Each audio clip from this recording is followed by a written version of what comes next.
Welcome to Intro Skippers, the podcast that don't skip our intro. No, that's not good. Hi, Jason. Hi. I did like our subtitle, which was "If a Cat and a Dog Had a Podcast." Yeah, but it's about. That's more about us. What the podcast is about is more like entertainment, what's streaming, and then we do have insight as people who work in and concerning the industry. I am an entertainment journalist primarily, so I work less in the industry, but I have a little, and Jason does everything from acting to writing to producing to singing to writing, but in a different way for songs. I do whatever they tell me to do. No, because you do your own thing too. So and I do my own thing. Sometimes I don't think that's true. Sometimes I tell myself what to do. Okay, then you're they. I suppose so. Anyway.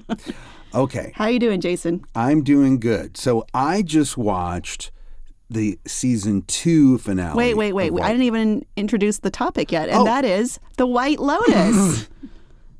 We're so good at this. They Jason probably would read it on the thing, though. Yeah, they'll read it. Okay. But I still want to intro before you get into it. Fair. So as of this recording, we have not watched the premiere of the White Lotus Season 3, Episode 1, because it is, 1, not out, and 2, I wasn't able to get press screeners because I'm not covering this in an official capacity, unfortunately. However, we love the show. And it's so good. It's so well done. It's such a breath of fresh air. It's in that genre we love where rich people are terrible. And it's prestige TV. Yeah. I mean, it's, of course it's fiction because rich people are not terrible ever. They are terrible. And this exactly has happened in a less dramatic way. You're right. They're terrible. So what we're going to talk about today is we have both watched the entire series, but today we are concerned with the season finales. Right. The big episodes of each season where they pay off big on time. the promise of who's in that body bag. Both seasons, they begin with in media res, I guess, of the final episode, and a body is found. Mm-hmm. Oh, boy. Yeah. And I couldn't believe how good it was. You watched the end of season 1. I watched the end of season 2. I did. And I got so much out of it rewatching it, knowing what happens. Right. How it's supposed to go. Yep. Yeah. I would say they are very clear to plant the seeds of what's to come, though there are some red herrings as well. So I'm going to be talking about the season 1 finale, which I got a lot out of. I'm going to point out that I have been to Maui and I have visited the place where they shot this after the fact. I went on a vacation with friends and I didn't stay in a resort, which I think is the way to do it when you're traveling. Okay. But I did visit the resort just because I wanted to sightsee the shooting locations of the White Lotus Season 1 because it all took place within the resort. And what drove me crazy about both seasons is that none of these characters ever leave the resort. They eat all their meals there. They go to the bar there. Yeah, that's true. I mean, I think it happens once in season 2 where they go and get arancini. Right. But for the most part, they're going to the same breakfast buffet every day.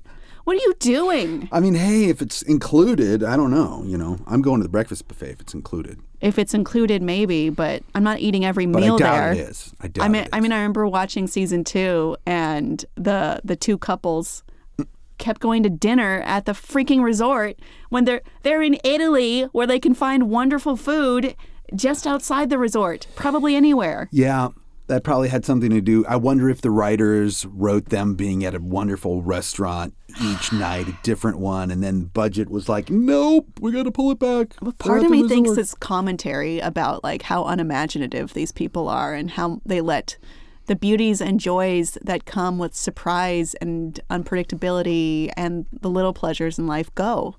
Because when I travel, I only want to go to the local spots. Right. You will not catch me at the hotel restaurant. No. Anyway. Definitely not. No. I've also been snorkeling in Maui, much like characters in the show did. Well, you picked the right season. I did. Yeah. I got married on Oahu in Waimanalo, which is more central. It's not on the beach.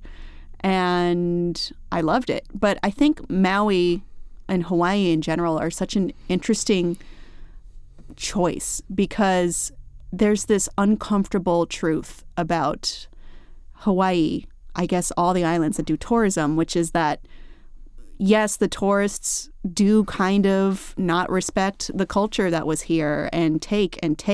But at the same time, the islands depend on tourism.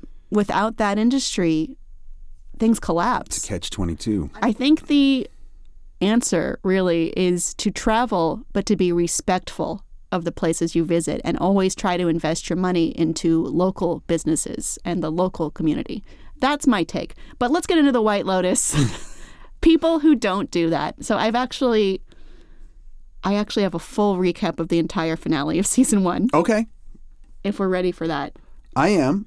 Okay. Well, just to remind you of season 1, this takes place in Maui at the White Lotus Resort, which is the Four Seasons. It stars Murray Bartlett as Armand. He is the manager, and this is the first of 3 roles in which I've seen him play a gay man who gets killed unnaturally. Oh, wow. What's the third one? I know the second one would be Last of Us. It's also Welcome to Chippendales. Oh. And Kumail Nanjiani kills him. Wow. Yeah. Yeah. Well, hey. Man, he's really found a niche. Yeah. Connie Britton as Nicole Mossbacher. Her husband, Steve Zahn, as Mark. And their children. I just keep calling her character Sydney Sweeney. I know her name is Olivia, but I called her Sydney Sweeney throughout my entire recap. You know what? Look, Aubrey Plaza plays someone named Harper in season 2. I just call her Aubrey Plaza. Okay, we each get one pass. Yeah. We also have Natasha Rothwell as Belinda Lindsay, the only character who I care about, I think. And she is coming back in season 3, which it was really nice to watch this setup for her. I forgot Quinn Mossbacher, who is played by Fred Heikinger, who is the socially awkward son of Nicole and Mark. We also have Alexandra Daddario as Rachel, a journalist newlywed to Shane. Jake Lacey as Shane, a total dickhead. Yeah, I mean, I'll get into it later, but at first I did strongly relate to Rachel because I'm a journalist too. Mm-hmm, sure. And then as I learned more about her, I realized, oh no, I don't relate to this woman. I'll get into it later. Well, that's the complexity of the show. That is the complexity of the show. And of course, the incomparable Jennifer Coolidge as Tanya McCoy. She's the glue. She is the glue that... And there's no glue in season 3. Right. I'll get to it later. Where's the glue? Maybe they could have a flashback to Tanya every episode. I wish. But let's get into it. Okay. We open up. Rachel looks miserable in bed with Shane, hugely uncomfortable, like she wants to get away. And she should. He is gross. He is selfish. He's a user. He's an entitled douchebag. I don't like him. At the same time, Nicole wakes up in bed with Mark, and she is thrilled because in the previous episode, he stopped the intruder who was robbing their room. And that intruder is, of course, Kai, who is a worker and also a native Hawaiian who was convinced to do so by a character. Sydney Sweeney's friend, who I didn't introduce. Brittany O'Grady as Paula, who is Olivia's friend from college. And they have an interesting dichotomy as well. She also starred in one of my favorite movies of last year called It's What's Inside, and she was very good in it. Okay. But let's get back to this. Nicole is so happy. Their marriage was falling apart, and now they're just stronger than ever. They're so in love. So great. And then Tanya also wakes up, but in her bed is Greg, and Greg is happy and chill while Tanya seems more concerned. They slept together the night before after Tanya was like, I'm a mess. And he was like, I don't care. Come here. And we can all agree that Greg is a great guy and partner, and that will never, ever change. Mark and Nicole tell Shane about the intruder at breakfast, Shane being the douchebag I mentioned, and how Mark saved the day and got the black eye.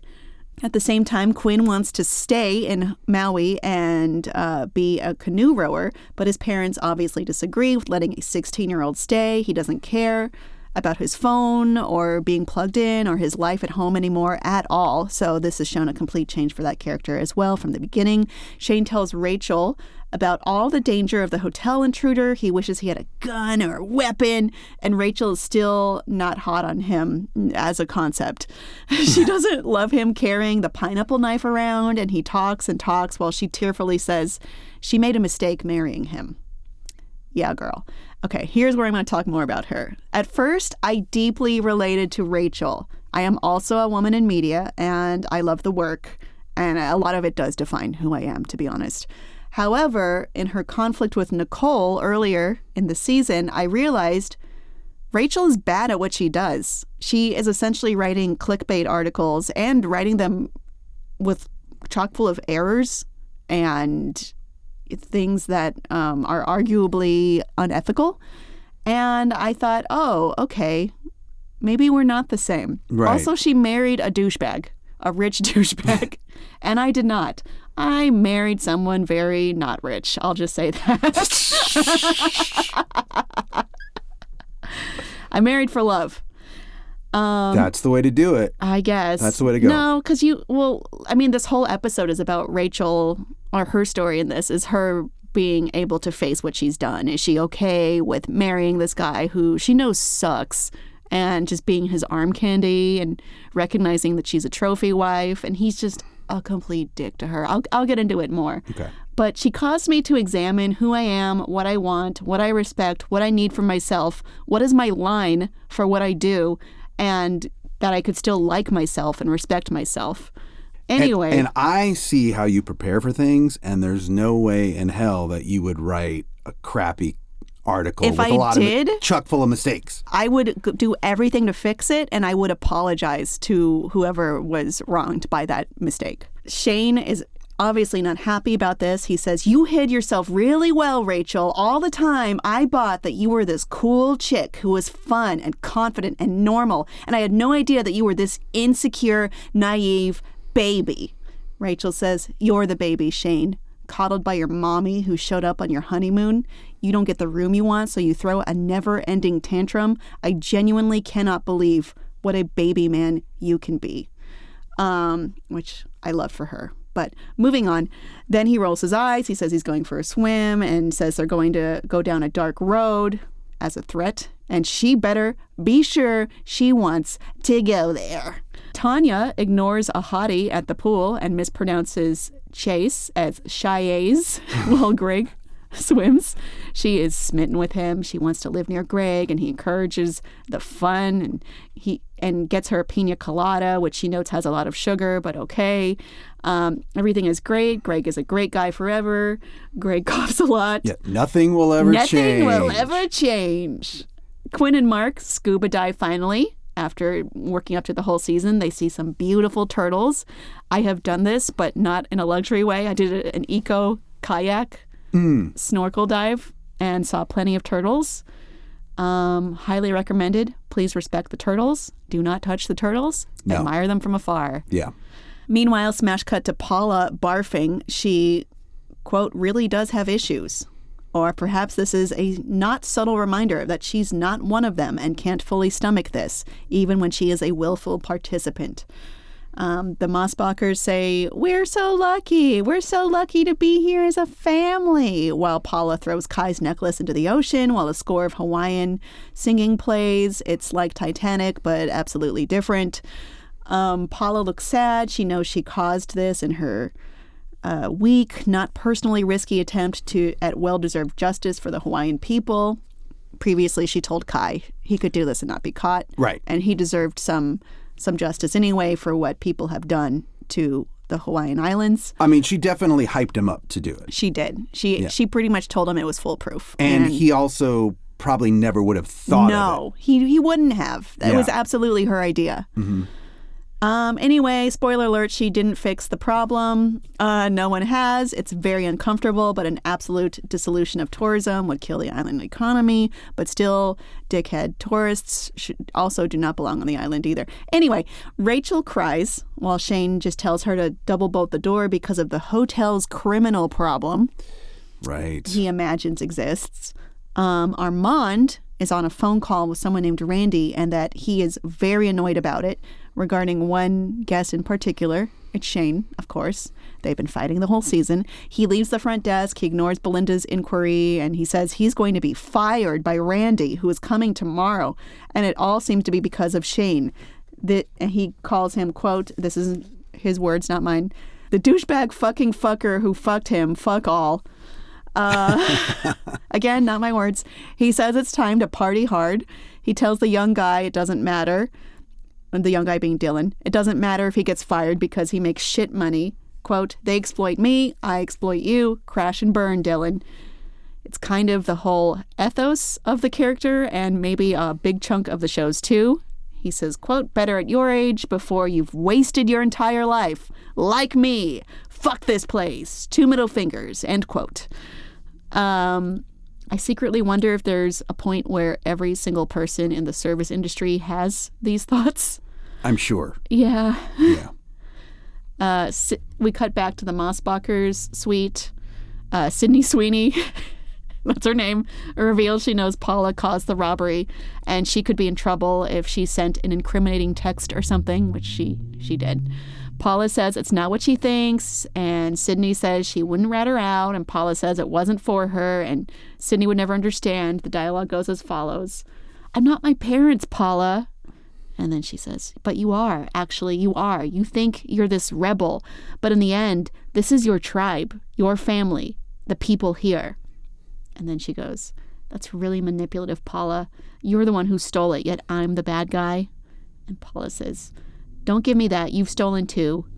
What did I steal? Well, I guess it's not stealing when you think everything's already yours. Just stop pretending to be my friend. I'm just some prop you use for some weird cred. I should point out that Paula is not white, and the Mossbachers are very. Sydney says, whatever you did, Paula, it was really fucked up. My mom could have gotten really hurt. Something bad could have happened. Paula says, something bad did happen. Sydney cries. Her mom comforts her. Maybe Paula was right. Cut to Belinda. She sees Tanya and excitedly asks how it went with her guy. You know, she's kind of become buddy-buddy with Tanya. Yeah. She's depending on Tanya. Mm-hmm. Tanya said she's going to build a business with her. Right. And she changed her life. And she's her friend. It did go well, and they're going to spend the weekend in Honolulu and maybe Aspen later. Belinda is thrilled for her. She's just effusive, but Tanya says they're leaving early and she didn't want to miss her. She calls her an amazing person who helped her so much and jump-started her life again. She's never going to be functional, but now she's going to be able to break some patterns. And there's a pause. Anyway, about the business, I mean, you're so talented, and I so want to do this for you, but I'm realizing I'm getting back into the pattern again where I latch onto somebody and then I use my money to control them. And see, right now the last thing I need in my life is another transactional relationship.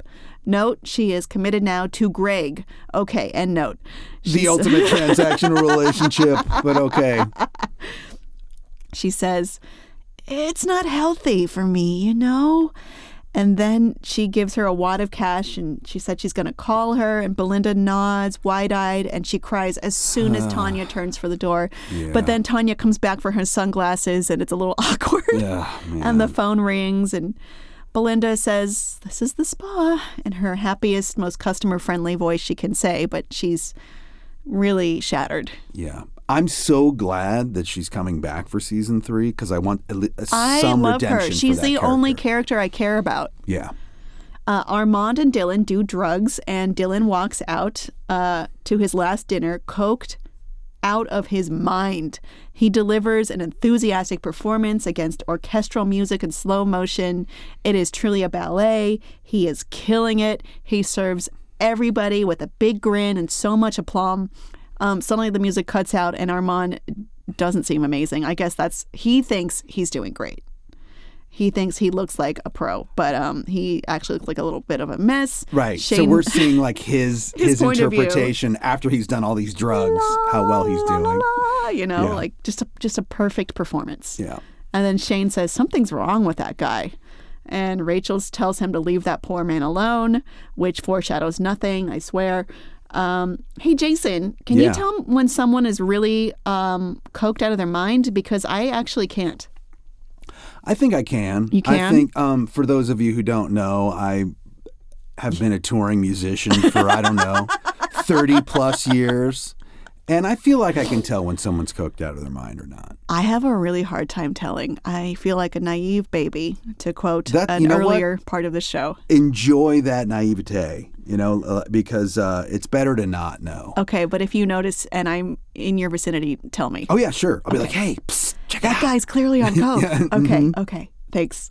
Anyway, Shane is Shane as always. He doesn't get Rachel. He's imperious. He says she is ruining everything and slams his fist on the table at dinner.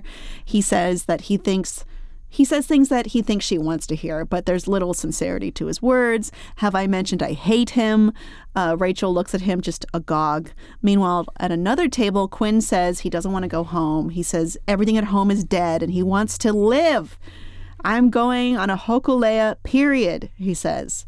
Mark wants to buy a boat so they can waterboard, in his own words.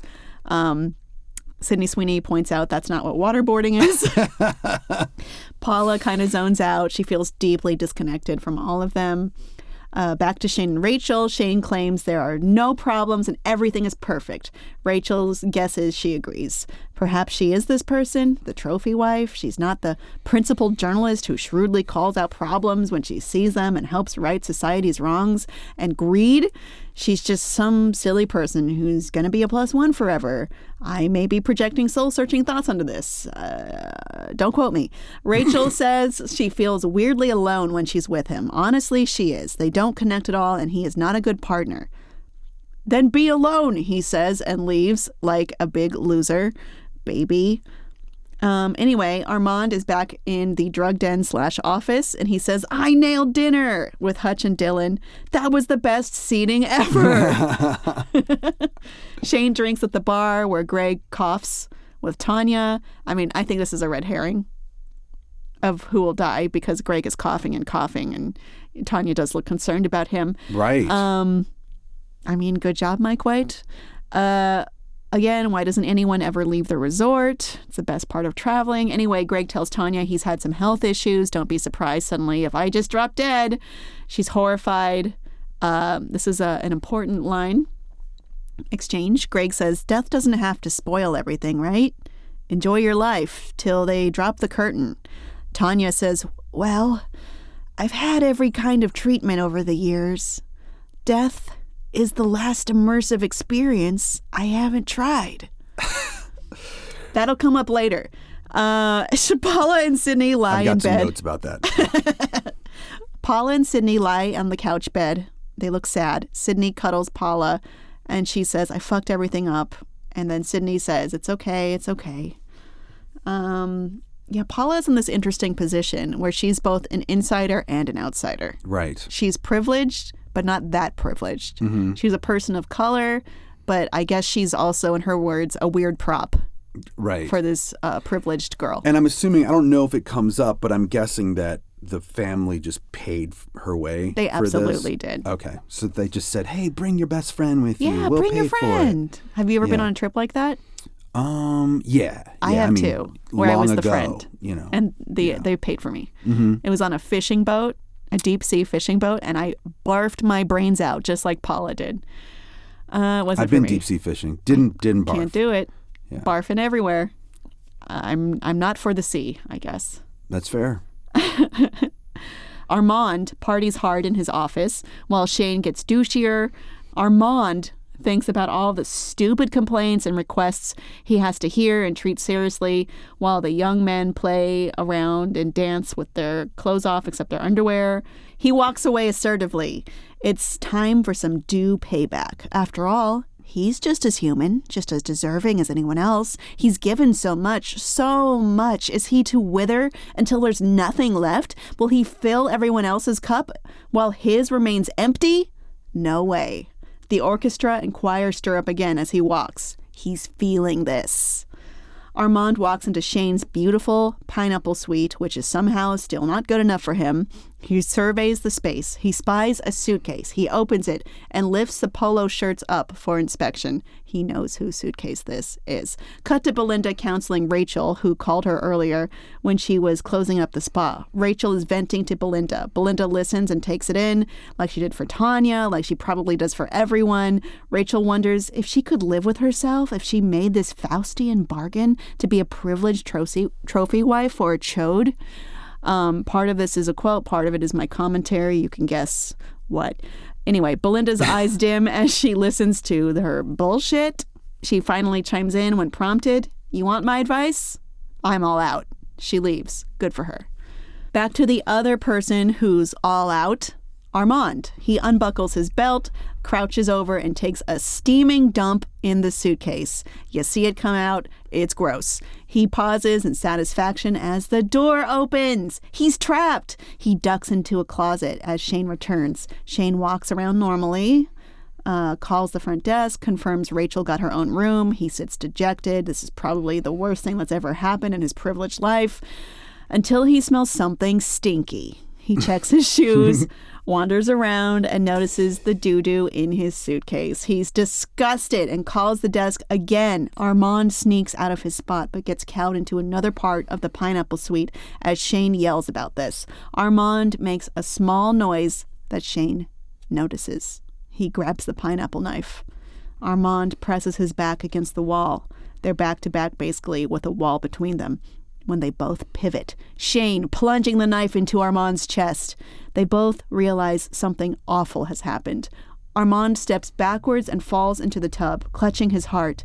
He breathes shallowly, laughs slightly to himself, and breathes his last breath, eyes wide open, staring above. Cut to later. The police come to the hotel in the morning. Two older white men in muted aloha print shirts shake Shane's hand while he stares at them shocked. A hotel manager stands by supportively. The new hotel manager. Hotel manager. Maybe it's Randy. Quinn stares at the waves crying. Tanya walks in front of him and throws her mother's ashes in the water. At the airport, Armand's boxed remains get loaded into the plane, the same plane waiting for the guests. Shane sees it all from the observation window and turns around to sit alone. Rachel appears. He gets up and walks to her, and she smiles slightly. Everything's fine. I'm happy, I promise. I'll be happy, she says. He smiles with relief and his shit-eating grin. Greg and Tanya sit together, happy. Nicole and Mark laugh and smile. Paula's eyes are downcast as Sydney talks. Quinn starts running away as his parents board. Belinda stands on the dock. She has a resting frown. Suddenly, her mouth, but not her eyes, smile big to welcome the new White Lotus guests. Quinn is seen canoeing with his new... I loved that. Quinn is seen canoeing with his new friends from before. He got the hell out of that airport, which I forgot when I was rewatching this. I remembered that. You know, I guess really the moral of the story is don't do cocaine or you might get stabbed. No, that's not the moral of the story. Are you kidding me? That's what I got from it. Dude, you didn't see any of the class problems here? Nope, not at all. Of course I did. I think the show, at least this season, is very concerned with dualities, with different pairings, and examining different ideologies or different ends of one ideology in this. We have Paula and Kai, Paula and Olivia, Rachel and Shane, Rachel and Kitty, Rachel and Nicole, Nicole and Mark, Tanya and Greg. My favorites, Shane and Armand, and Tanya and Belinda. Just two different perspectives juxtaposed against each other, the ultra privileged and the ones who are serving them. It's it's a very interesting thing to examine and think about and hopefully bring to our own lives and not be douchebags. Yeah. Speaking of, the first line of my notes. Are we moving on now? No, not yet. But okay. I'm just speaking of the first line of my notes. It says Cameron douche. So douche. Yeah, I guess there's a douchebag every season, and I know who it's going to be for season 3, but we'll get there. Okay. The whole scenario of all these different kinds of people from different classes creates tragedy. Money is privilege and options, and Rachel made her choice, unfortunately. She's going to resign herself to it and has no idea how to fix it. I mean, in the future, I see Paula and Sydney Sweeney never being friends again. How could they be after this? No way.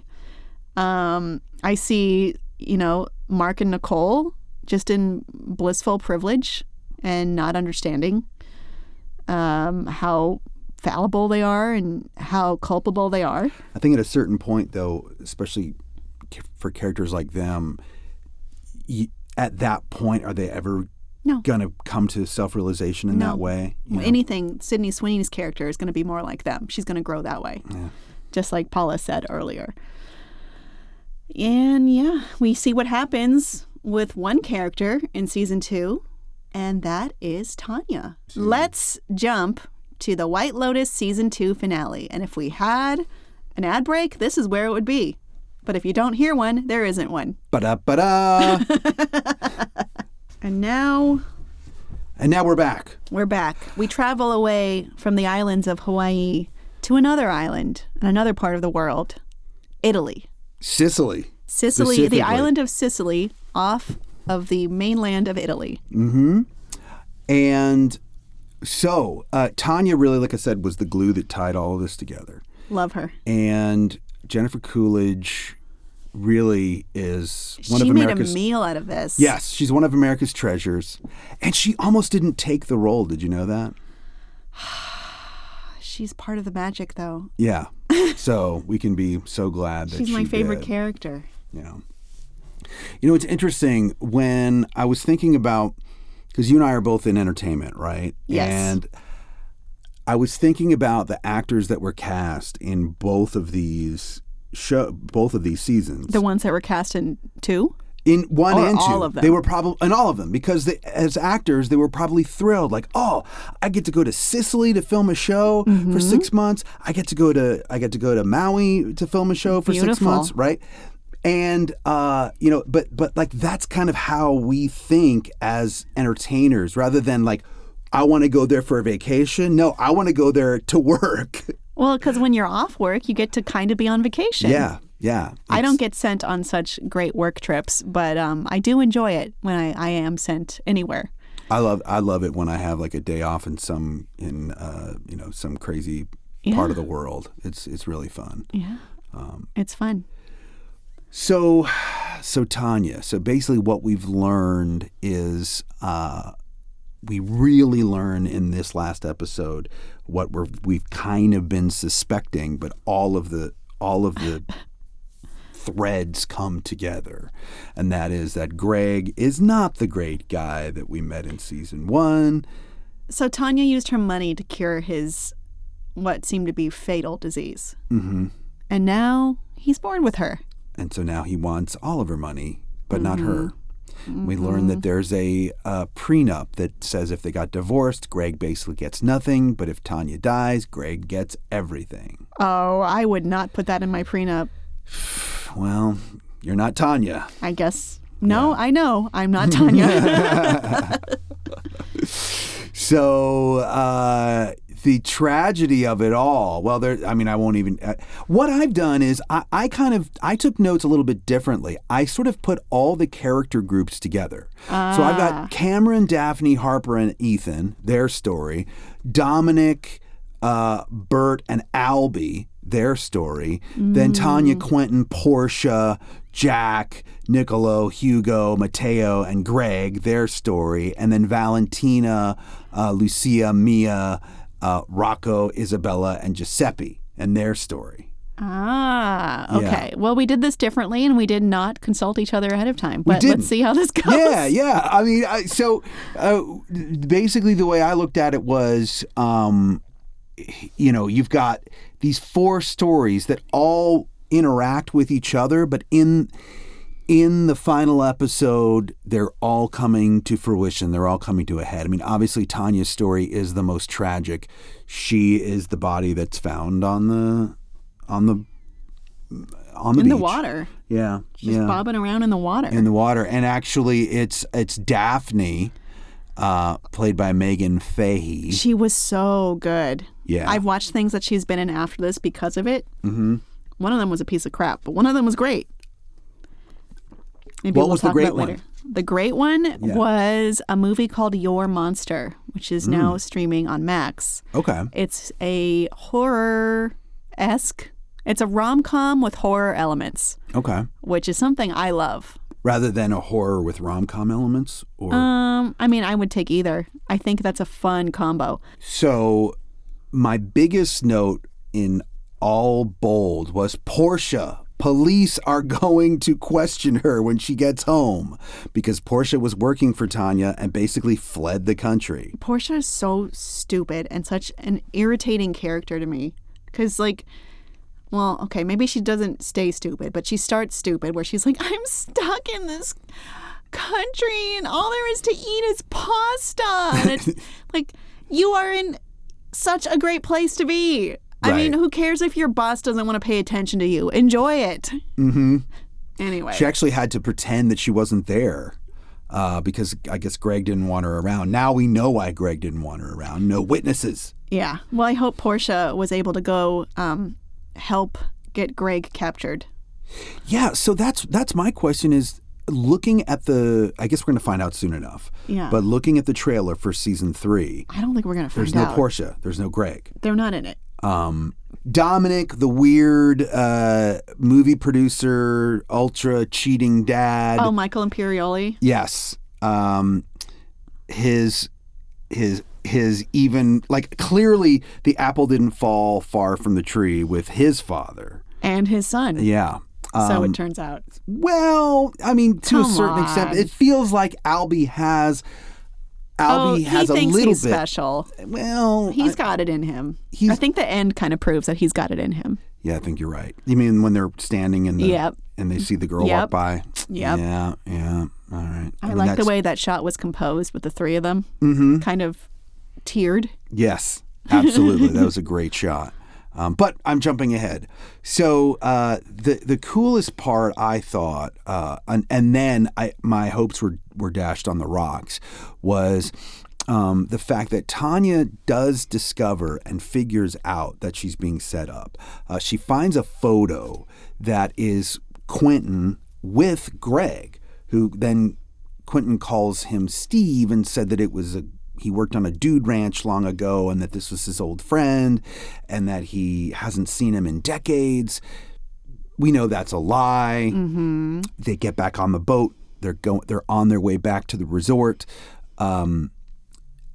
Nicolo, the young, hot Italian lover, shows back up on the boat with a strange, mysterious bag. They have their final dinner. Before they get back on the boat, though, there's a character named Matteo. Yes. And he's part of this sort of group of guys who spend the week with her. And he's crying. He's crying that she's leaving, and he doesn't go with her. And we know now that he was crying probably because he thought Tanya was charming and liked her. He didn't want her to die. And he didn't want her to get killed. And he knew. And he knew she was going to get killed. But she reads this, right? She clocks it? No, she doesn't. Well, she goes, Tanya! She goes, oh, wow, he's crying a lot. And then Quentin says something like, oh, the Italians, they get so overworked over things. Okay. But watching it a second time, I was like, oh God, that's why he was crying. Wow. So anyway, they're back on the boat.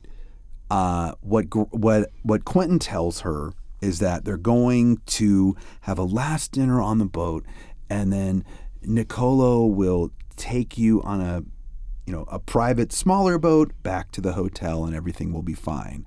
So Nicolo comes with the smaller boat. He's got this mysterious bag.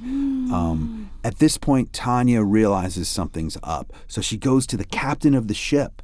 She's like, do you speak English? She goes, no, I don't speak English. But she tells him her entire story and her entire plight anyway. And the only thing that she gets out of the captain is that he's gay also.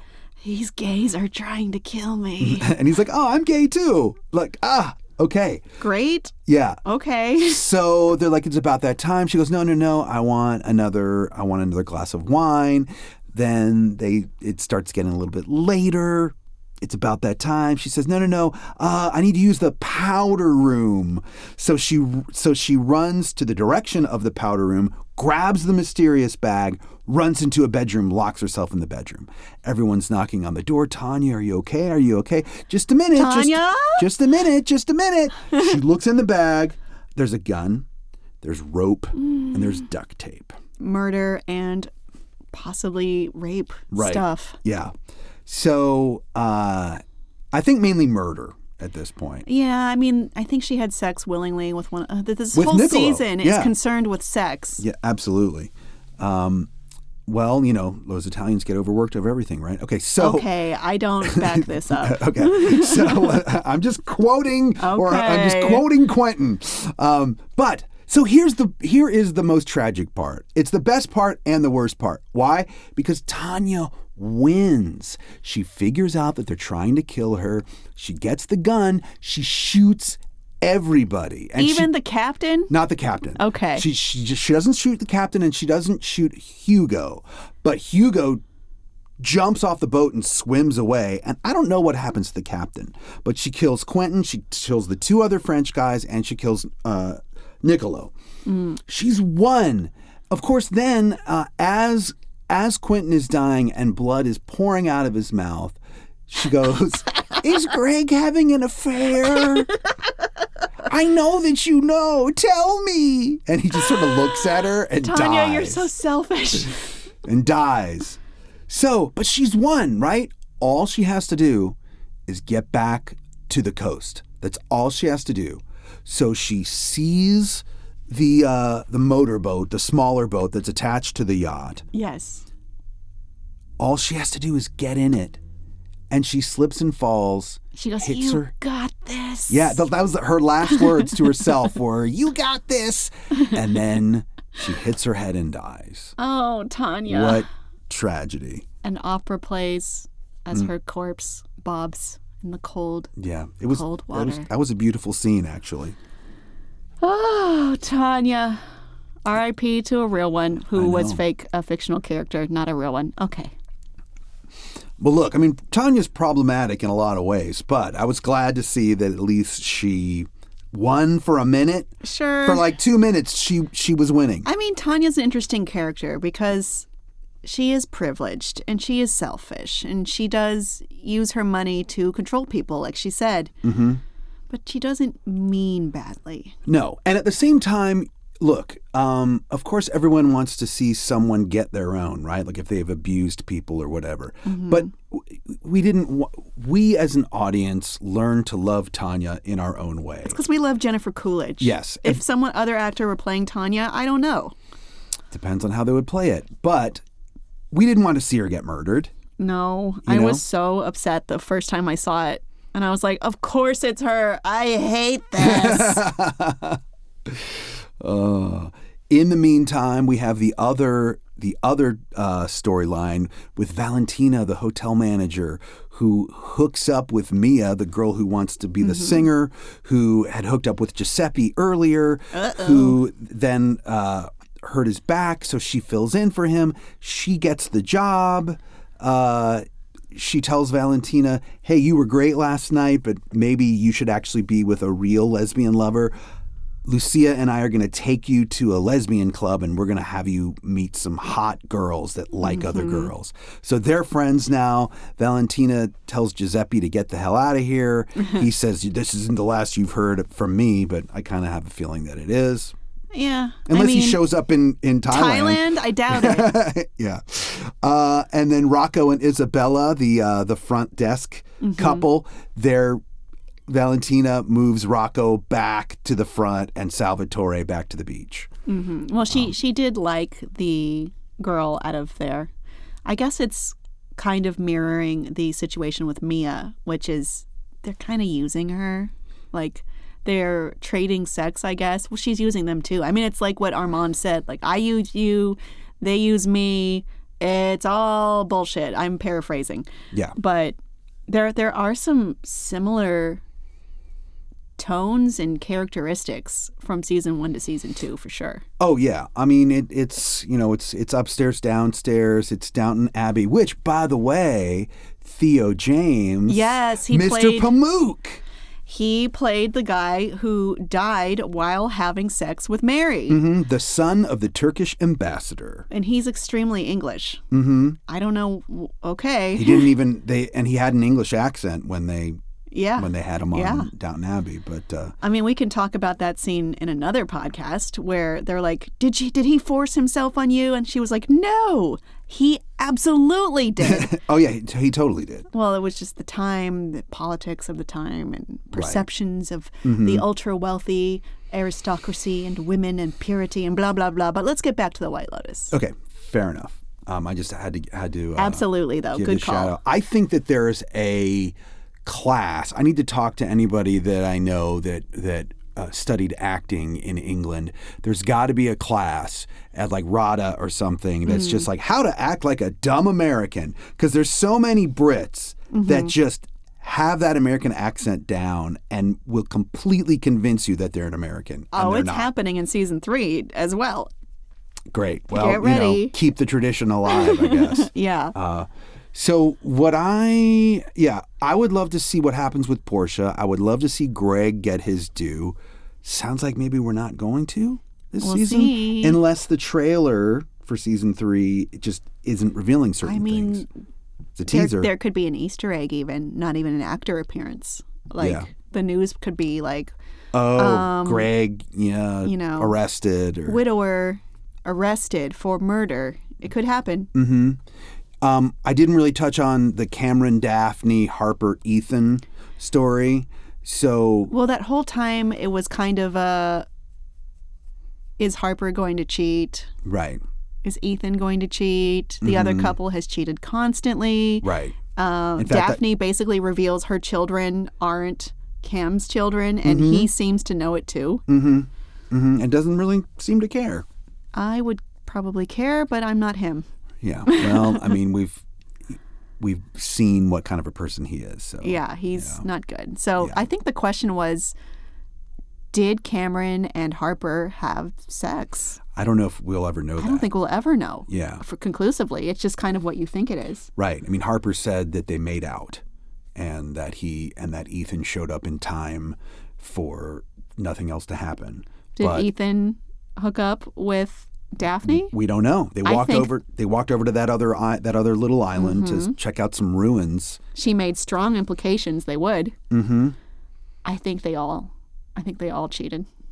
I also think those friendships are over too after this trip. Definitely. But the Ethan and Harper did finally have sex on the last night. Great. Yeah. So, I mean, I guess it just proves like nothing like your old college roommate trying to have sex with your wife to re-spark your marriage. I don't know. See, now I wonder, there's always room for staff members that we like, much like Belinda. Right, from season 1. She's going to be in season 3. She's the only good person, in my opinion. What about some of the? I feel like the staff from season 2, though. Oh, the only good person in season 1. Okay, gotcha. Yeah, I was team sex workers season 2. Lucia and to a lesser extent Mia. Yeah, I mean, obviously they were scamming Albie. But it's like you're scamming scammers. I don't know. Maybe it's I'm revealing my own personal bias. See, I feel like Albie has some redeeming qualities because clearly, like, it sounds like the way they've portrayed it to us that Albie's mom is probably a good person because she's out of the picture. She's fed up with... She's not here. She doesn't like her husband philandering. Right. She's fed up with Dominic's cheating ways. But ultimately, Albie gets his dad to give 50,000 euros to Lucia. Mm-hmm. And then he realizes in the morning that he's been played too. So you're right. I mean, maybe this is the beginning of Albie's dark path. I think he and Sydney Sweeney's characters are analogs of each other. Okay. Where it's like you're this kid of a privileged family and you think you're above it, you think you're cool, you think you're rebellious, but you're cut from the same cloth. Mm-hmm. You're going that way. Mm-hmm. It's all but an eventuality. Well, what do we think about season 3? All right. Season 3. Have you seen the trailer? I have. Great. So I'm going to refresh everyone on who is in this season. We have Leslie Bibb as Kate, one of 3 longtime friends, reuniting on a girls' trip. We also have Carrie Coon from our other favorite show, The Gilded Age, as Lori, one of 3 longtime friends. Hey. Oh my gosh, she is such a good actor. I'm very excited for her. And the third friend is Michelle Monaghan as Jacqueline. So they're going on a girls' trip. That's one group. Okay. We also have Walton Goggins as Rick Hatchett, traveling with his young girlfriend, What Chelsea. a name, Rick Hatchett. I wonder if it's a stage name, like right. Maybe he's an actor like he is in Fallout. Yeah, he is. I love him and everything is in. I'm very excited about him and Carrie Coon. His girlfriend is a free-spirited young woman, and she is, as mentioned, much younger. Right. We know that from the trailer, from her saying, "That guy thought you were my dad." Well, I mean, looking at them, it's possible. We also have Jason Isaacs playing American, a wealthy businessman named Tim Ratliff, vacationing with his wife, Victoria, and children, Saxon, Piper, and Lachlan. Oh, Lachlan. That is evocative because that's one of the Murdoch's names. Oh, interesting. Right. So they decided to just go right there. It's spelled different, but it's evoking things for me. Instead of Succession, they're like, nope, we're just going to give them the names. Okay, Succession is also them. Yeah. I think he's the one who is Kendall, but I'm going to have to see the analogs. Okay. Okay, and his wife, Parker Posey, as Victoria Ratliff. Who, by the way, has been here. In this room? Not in this room, but in this building. Ooh. Yeah. I think she is a treasure. I think she is going to be the new Tanya, personally. I would love that. She's great. She can really play big. She can play over the top in a way that is so endearing, and I'm so excited for her. As their kids, we have Sam Nivola as Lachlan Ratliff, a high school senior, the youngest child. Sarah Catherine Hook as Piper Ratliff, a college senior studying religion, and the middle child of Timothy and Victoria, and Patrick Schwarzenegger as Saxton Ratliff, the oldest child. I think he's going to be the douchebag of this season. I could see that. I saw him in The Staircase, and he was very good. Here? No, I mean the show, The Staircase. It was, I think it was on HBO. You were pointing at the stairs, though. yeah, sorry, no, not this. I meant the show, The Staircase. I mean, speaking of The Staircase, right. Not to go on another tangent, sorry, I know it's all me. I keep falling down the stairs. What? At my house. That's not good. Yeah, it's because I wear fuzzy socks, and the floor is this... It's not wood, but it looks like wood. It's this ultra strong material, and it's glossy. Right. And when I step down the stairs, I've lost my footing twice and fallen down the stairs. It's probably that myself. New laminate flooring stuff. I'm not allowed to wear fuzzy socks anymore, or wool socks, or anything. You need to wear something with traction. I have to wear hospital socks, Jason, in my own home. You can get slippers. Get slippers with a little bit of traction. Anyway, John gets very concerned every time. He's like, "Oh no, are you okay? Okay, let me help you. Let me help you. Are you hurt? Are you hurt? You know." I think he's a little worried that people are going to think he did it. Right. You're going much to be like The Staircase. Yeah. Well, I thought you were going to tell me that you got attacked by an owl. Yeah. So I'm glad that the owl theory. Yeah. Mm-hmm. I mean, I think we should cover this and the documentary it's based on and the dramatization on another episode. Okay, that would be fine. Episode 3, what? Yeah. Maybe. Anyway, back to the cast. We also have Lek Patravati as Sritala. Again, not again, but I'm going to point out I am trying my best to pronounce these names, and I know they're probably wrong, and I am deeply apologetic. I'm sorry. It's okay. I will get it right once I hear it out loud. Okay. He is one of the owners of the White Lotus who pioneered its health program. And we have Tim Tong as Guy Talk, the security guard at the White Lotus. And lastly, Natasha Rothwell as Belinda Lindsay, a spa manager from the White Lotus Resort in Hawaii. Rothwell reprises her role from the first season, the only actor to do so in this season. Okay, so that's been fully announced. Yes. Well, she's in the trailer, and she's like, I'm going to bring back so much knowledge to Hawaii. Right. But I'm saying maybe they could keep it an Easter egg that somebody else might make an appearance, but I guess they're saying no. They still they're not. could. They still could. You did skip one person though, Scott Glenn. I did? Oh, yeah. He's in the recurring section. Oh. Who does Scott Glenn play? He plays Jim Hollinger. Huh. So that is recurring? Or he's not. Okay. No. In here it's top cast. It says for me on IMDb. On my page, he's recurring. Well, he has been acting since 1965. Nice. And he's been in a lot of incredible productions like Apocalypse Now. He was in Urban Cowboy. He was in The Right Stuff. I mean, he was in movies and television shows that he was in Silence of the Lambs.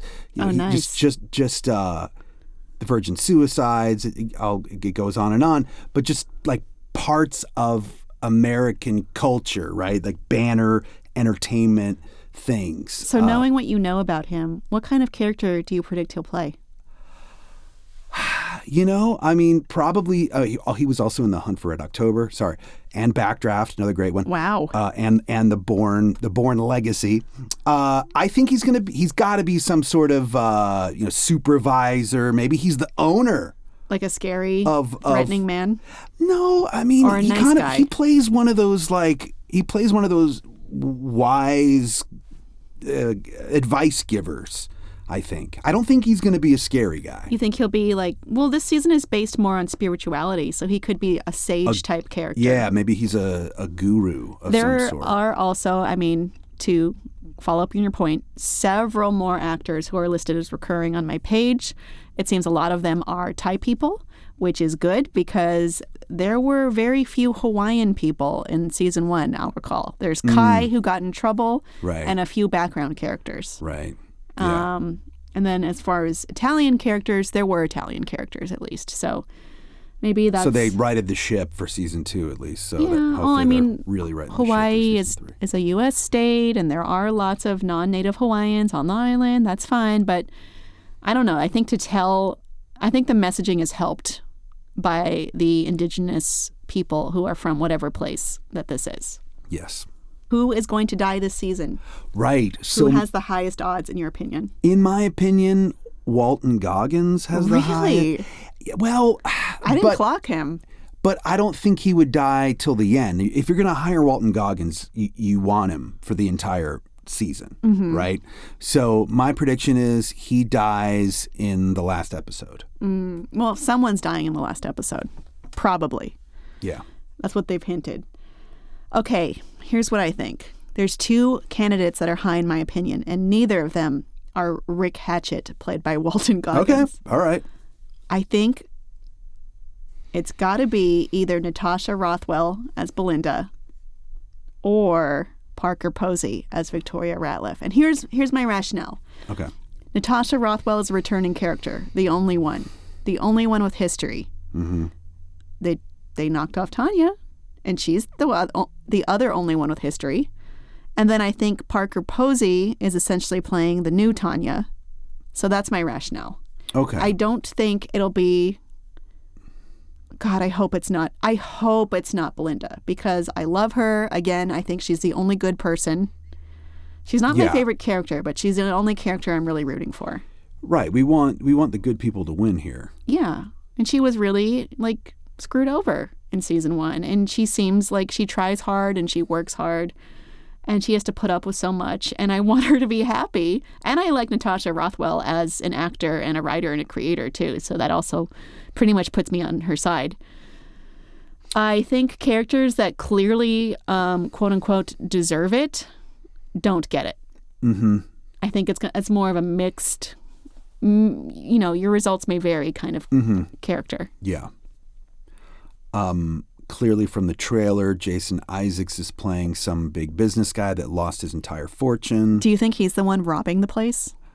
That would be interesting. That could be cool, actually, to see that. Yeah, I wonder if someone will be like, oh, there's no security in Thailand. You can get away with it. Mm-hmm. But I don't think that's the case. Well, I think, though, from this trailer, it looks like he's discovered that he's lost his fortune while he's at the resort. Mm-hmm. So it would be hard to then plan a robbery right then. And it's too much of a character shift. His wife says, I don't think I'd want to live if I didn't have money. Mm-hmm. I don't know.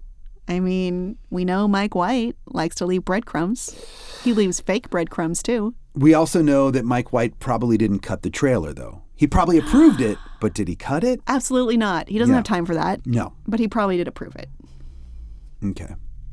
At that point, I think you've got to let you let the network cut the trailer. Yeah. I mean, there's production houses that only cut trailers because that's their specialty. I know.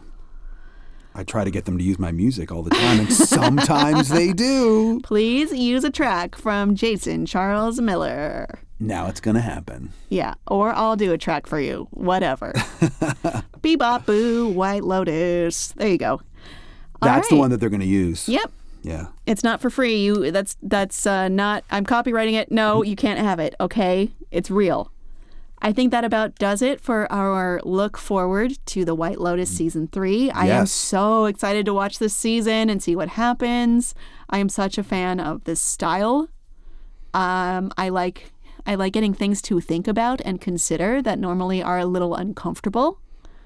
And of course, look at all these silly rich people enjoying or not enjoying their decadent luxury. That's always fun. And let's hope that whoever does die deserves it this year. Yeah. Armand did not deserve it. No. And Tanya didn't deserve it. They were both pretty gray. Not on one center, but both gray characters. Mm-hmm. So I predict another gray character will get it again.